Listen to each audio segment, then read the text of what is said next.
हाँ तो नमस्ते जी। मेरे ख्याल से आप लोग स्वस्थ होंगे, मस्त होंगे, ज़बरदस्त होंगे। उम्मीद है कि अपनी पढ़ाई सही ढंग से कर रहे होंगे।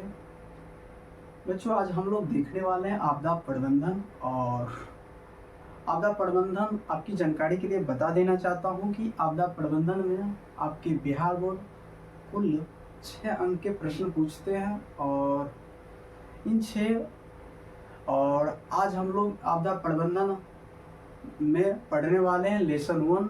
और आपदा प्रबंधन में कुल 6 टॉपिक है, जिनमें से आज हम लोग देखेंगे लेसन 1 के प्राकृतिक आपदा एक परिचय। प्राकृतिक आपदा का एक परिचय आज हम लोग बच्चों देखने वाले हैं। ठीक है, तो बच्चों सबसे पहले आपको देखना है कि बच्चों आपदा से आप क्या समझते हैं। सबसे पहले आपका क्वेश्चन पूछा जाएगा बोर्ड में बच्चों कि आपदा से आप क्या समझते हैं। तो सिंपल है, अचानक होने वाली ऐसी विनाशक और विध्वंसक घटनाएं जिनसे जान माल की भारी क्षति हो, आपदा कहलाती है। जिनसे जान माल की भारी क्षति हो, आपदा कहलाती है। जिसमें बच्चों क्या बोल सकते हैं, बाढ़, भूकंप, आतंकवाद, रेल दुर्घटना, ये सभी क्या है बच्चे, आपदा के क्या है, उदाहरण है। आपदा किसको बोलेंगे बच्चे, मतलब अचानक घटने वाली ऐसी घटना है जिससे जान माल की क्या बच्चों भारी क्षति हो, उसे को क्या बोलेंगे, आपदा बोलेंगे। सर मेरे को सर समझ में आ गया। बच्चों इसमें एक दिया वर्ड अब जैसे में दिया है बच्चा जी बाढ़, तो आप बाढ़ को ऐसे समझ लीजिए, बच्चा जी, जब मानसूनी वर्षा होती है तो नदियों का जो स्तर होता है, जो नदियों में उफान मारता है, नदियों के जल स्तर में क्या मारता है, उफान मारता है, और आसपास के क्षेत्र में क्या करता है, तबाही मचा देता है।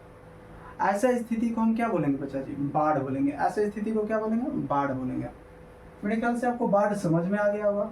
और आपकी जानकारी के लिए और बता देता हूँ कि बाढ़ एक प्राकृतिक आपदा है।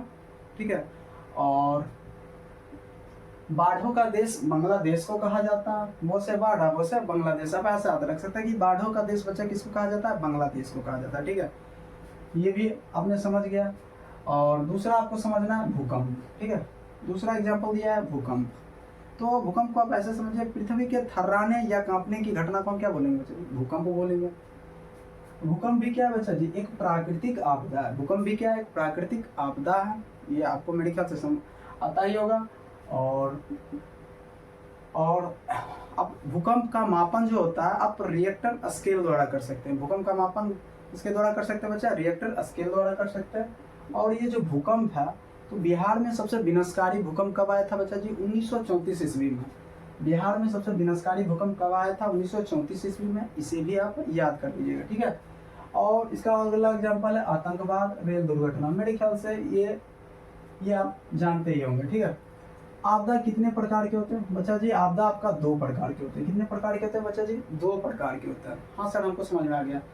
पहला क्या, प्राकृतिक आपदा, और दूसरा क्या बच्चों जी, मानव जनित आपदा। आपदा कितने प्रकार के सर, 2 प्रकार के होते हैं, प्राकृतिक आपदा और दूसरा मानव जनित आपदा। सर हमको समझ में आ गया। बच्चों जी अब आगे देखते हैं, आपदा प्रबंधन की आवश्यकता क्यों है। आपदा प्रबंधन की आवश्यकता क्यों है, तो इसका आंसर देखिए बच्चा जी, मैंने क्या लिखा, आपदा से होने वाले दुष्परिणामों को कम करने के लिए जो उपाय किए जाते हैं उन्हें आपदा प्रबंधन कहते हैं। सर हमको समझ में नहीं आया, तो आप बच्चा जी ऐसे समझिए कि मान लीजिए कि आपके गांव में बाढ़ आ गया। ठीक है, तो बाढ़ आ गया, तो बाढ़ आएगा तो आसपास के जो क्षेत्र है उसमें बहुत सारा क्या मचाएगा, तबाही मचाएगा। और जब तबाही मचाएगा तो डेफिनेटली आप लोग क्या करिएगा कि उससे बचने के लिए आप लोग क्या करिएगा, कुछ ना कुछ उपाय करिएगा। कि बाढ़ आया तो कुछ ना कुछ क्या करिएगा, उपाय करिएगा, प्रबंध करिएगा। तो वही जो दुष्परिणाम को कम करने के लिए हम लोग जो एटलीस्ट उपाय करते हैं बच्चा जी, उसी को क्या बोलते हैं, आपदा प्रबंधन करते हैं। मेरे ख्याल से बच्चा जी आपको समझ में आ गया होगा। ठीक है बच्चा जी, अगला क्वेश्चन है, बिहार का शोक किस नदी को कहा जाता है। यानी बिहार का शोक तो हम बोलेंगे सर कोसी नदी को कहा जाता है। आपके एग्जाम में क्या आएंगे बच्चा जी, बिहार का शोक कोसी नदी को क्यों कहा जाता है, क्यों कहा जाता है, तो इसको आप कैसे, तो आंसर क्या है बच्चा जी, कोसी नदी से उत्तर बिहार में प्रत्येक वर्ष क्या आता है बच्चा जी, बाढ़ आता है, जिससे जान माल और फसलों की भारी बर्बादी होती है। इसलिए कोसी नदी को बिहार का क्या कहा जाता है, शोक कहा जाता है। इसलिए कोसी नदी को बिहार का क्या कहा जाता है, शोक कहा जाता है। ठीक है, तो आपको पता है कि बिहार, ये मान लीजिए बच्चा जी आपका बिहार है, ये आपका बिहार का कौन सा क्षेत्र हो गया बच्चा जी, उत्तरी क्षेत्र हो गया, और ये आपका कौन सा हो गया, दक्षिणी क्षेत्र हो गया। ठीक है, तो बिहार का जो उत्तरी क्षेत्र होता है बच्चा जी, वो हमेशा कैसा होता है, बाढ़ ग्रस्त क्षेत्र होता है, बाढ़ ग्रस्त क्षेत्र होता है। लेकिन ये जो दक्षिणी क्षेत्र होता है बच्चा जी, ये आपका होता है सूखा ग्रस्त क्षेत्र, सूखा ग्रस्त क्षेत्र होता है, ठीक है। जो दक्षिणी क्षेत्र होता है आपका सूखा ग्रस्त क्षेत्र होता है। यदि मैं आपसे यही पूछ लूं कि जो उत्तरी बिहार है, उत्तरी बिहार का जो पूर्वी भाग है बच्चा जी, वो भी क्या होता है, बाढ़ग्रस्त क्षेत्र होता है। इसे भी आप याद रखिएगा, क्योंकि ये भी आपके बोर्ड एग्जाम में पूछे गए क्वेश्चन है, ठीक है। तो इसे याद रखिएगा, ठीक है। तो बच्चा जी आप समझते हैं प्राकृतिक आपदा और मानव जनित आपदा में क्या अंतर है। तो पहले तो आपको ये लाइन लिखनी है कि प्राकृतिक आपदा और मानव जनित आपदा में निम्नलिखित अंतर है, ठीक है। हमने तो नहीं लिखा, लेकिन एटलीस्ट आप लोग एग्जाम में जरूर लिखिएगा, ठीक है। तो प्राकृतिक आपदा पहले समझ लेते हैं बच्चा जी। तो प्राकृतिक आपदा किसको कहेंगे, धन जन को व्यापक हानि पहुंचाने वाले आकस्मिक दुर्घटनाओं को प्राकृतिक आपदा कहते हैं। यानी धन जन को, जो मतलब बहुत बड़े स्तर पर व्यापक घटनाओं को क्या पहुंचाएगा, बहुत ज्यादा हानि पहुंचाएगा, उसको हम क्या बोलेंगे बच्चा जी, प्राकृतिक आपदा कहेंगे। जैसे हम बच्चा जी बोल सकते हैं बाढ़, हमने आपको समझा रखा है। और दूसरा क्या बच्चा जी, सुखाड़। सुखाड़ को आप ऐसे समझिए, जब वार्षिक वर्षा की मात्रा 25% से अधिक की कमी आ जाए, ऐसे स्थिति को क्या बोलेंगे बच्चा जी, सुखाड़ बोलेंगे, ठीक है। और सुखाड़ क्या है, एक प्राकृतिक आपदा, आपको तो पता ही होगा। और सुखाड़ जो बच्चा जी आता है वो धीरे धीरे आता है। सुखाड़ कैसे आता है बच्चा जी, धीरे धीरे आता है। सर हमको याद हो गया। और भारत में प्रमुख सुखाड़ 1966 ईस्वी में आया था, ये भी बच्चा जी आप याद रख लीजिएगा, ठीक है। भूकंप को हमने आप समझा दिया। सुनामी बच्चा जी ये नहीं समझा तो सुनामी आप समझ लीजिए। सुनामी किसको कहेंगे, जब समुद्र के अंदर भूकंप आता है, और भूकंप आता है तो समुद्र की जो लहरें होती है वो कई मीटर तक क्या मारती है, उछाल मारती है, और जो आसपास का क्षेत्र होता है उसमें तबाही मचा देता है। ऐसे घटना को हम क्या बोलेंगे बच्चा जी, सुनामी बोलेंगे। सर ये भी समझ में आ गया। सुनामी जो बच्चा जी जो वर्ड है, जो शब्द है, वो एक जापानी भाषा का क्या है, शब्द है।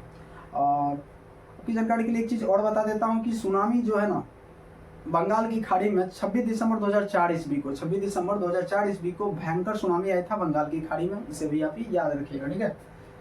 और आपका चक्रवात, तो बच्चा जी चक्रवात को भी थोड़ा समझ ही लेते हैं। तो चक्रवात आप ऐसे समझ लीजिए कि जब किसी क्षेत्र के केंद्र में क्या होता है, निम्न दाब होता है, और उसके आसपास उच्च दाब होता है, ठीक है। जब बाहर से बहुत तेज हवाएं हाई प्रेशर से लो प्रेशर की ओर एंटर मारता है, तो ऐसा ही घटना को हम क्या बोलेंगे, चक्रवात बोलेंगे। क्या बोलेंगे, चक्रवात बोलेंगे। तो चक्रवात भी आपको पता है सर, प्राकृतिक आपदा है, हमको पता है। और आपकी जानकारी के लिए बता देना चाहता हूँ कि भारत में विनाशकारी चक्रवात जो है ना, 29 अक्टूबर 1999 ईस्वी को आया था। 29 अक्टूबर 1999 ईस्वी का आया था। इसे भी आप याद रख लीजिएगा, ठीक है। अब बच्चा जी एक वर्ड दिया हुआ है हिमस्खलन। हिमस्खलन को आप ऐसे समझ सकते हैं, हिम मतलब बर्फ होता है, ठीक है। हिम मतलब क्या होता है, बर्फ होता है, ठीक है। तो हिमस्खलन आप ऐसे समझ लीजिए कि बर्फ का पिघलना क्या कहलाएगा, हिमस्खलन। या बर्फ का पिघलना हिमस्खलन कहलाएगा। बहुत ज्यादा भारी मात्रा में बर्फ निकलेगा, भूस्खलन, वो मतलब समझ सकते हैं भूमि यानी चट्टानों का टूटना क्या कहलाएगा, भूस्खलन कहलाएगा। तो हिमस्खलन और भूस्खलन जो अक्सर जो ये घटनाएं होती है, या भारत के 3 राज्यों में अक्सर देखी जाती है बच्चे। तो ये 3 राज्य कौन कौन से हैं, तो एक राज्य है बच्चा जी हिमाचल प्रदेश, दूसरा उत्तराखंड, और तीसरा जम्मू कश्मीर। आप इसे याद रखिएगा, ठीक है। आपके एग्जाम के दृष्टिकोण से ये बहुत ही इंपॉर्टेंट है, ठीक है। और ये लास्ट आपका क्या है, ओलावृष्टि। बच्चा जी ओलावृष्टि को आप ऐसा समझ सकते हैं कि जब वर्षा होती है, वर्षा के साथ साथ कुछ बर्फ के छोटे छोटे गोले गिरते हैं, ठीक है। और इसी घटना को हम क्या बोलेंगे, ओलावृष्टि कहेंगे, ठीक है। ओलावृष्टि से सबसे ज्यादा हानि जो होती है मेरे ख्याल जो किसान जो फसल होते हैं, किसान के द्वारा जो उगाए गए जो फसल होते हैं उसको ज्यादा हानि होता है, ठीक है, ओलावृष्टि से। अब इसे याद रखते हैं। सर दूसरा मानव जनित आपदा। बच्चा जी मानव जनित आपदा किसको कहेंगे, यानी मानवीय गलतियों के कारण घटित होने वाली आपदा को मानव जनित आपदा कहते हैं, ठीक है। यानी मानवीय गलतियों के कारण घटित होने वाले आपदा को मानव जनित आपदा कहते हैं। जैसे कि आग लगना, जैसे कि क्या बच्चा, आग लगना। कहीं भी आग लग गया, बोलेंगे सर मानवीय गलतियों के कारण ही घटा होगा। हाँ सर समझ में आता है। रेल दुर्घटना, कहीं पे ट्रैक टूट गई और किसी कारण बस रेल की दुर्घटना हो गई, तो आप बोलेंगे सर हाँ ये मानवीय गलतियों के कारण। सांप्रदायिक दंगे, बहुत सारे आदमी आपस में जब झगड़े कर लिए, इस तरह का बहुत बड़ा कांड हो गया, इस तरह को बोलेंगे सर सांप्रदायिक दंगे। आतंकवाद तो आप समझते हैं बच्चा जी। भोपाल गैस कांड, ये बहुत इंपॉर्टेंट है। भोपाल गैस कांड जो है बच्चा, ये भी क्या है आपका एक मानव जनित आपदा है, ठीक है। तो इसको थोड़ा और जानते हैं बच्चा जी। भोपाल गैस जो कांड है वो 2 या 3 दिसंबर 1984 को ये कांड हुआ था, ठीक है, भोपाल गैस कांड।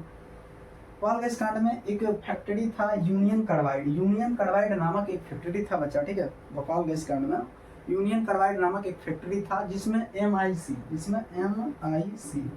यानी मिथाइल आइसोसाइनाइड नामक गैस का रिसाव हुआ था, जिससे सैकड़ों से अधिक लोग क्या हो गए थे, मारे गए थे। और एक बहुत बड़ा कांड हुआ था, आप समझ सकते हैं, जिसको हम क्या बोलते हैं, भोपाल गैस कांड कहते हैं, ठीक है। मेरे ख्याल से बच्चा जी आपको समझ में आ गया होगा। और आज के लिए आपका एक होमवर्क देते हैं बच्चा जी, महामारी। आप लोग वीडियो के नीचे कमेंट करके जरूर बताइए कि महामारी एक प्राकृतिक आपदा है या मानव जनित आपदा है, ठीक है। और वीडियो आपको कैसा लगा आप लोग कमेंट करके जरूर बताइए। थैंक यू, फिर मिलते हैं।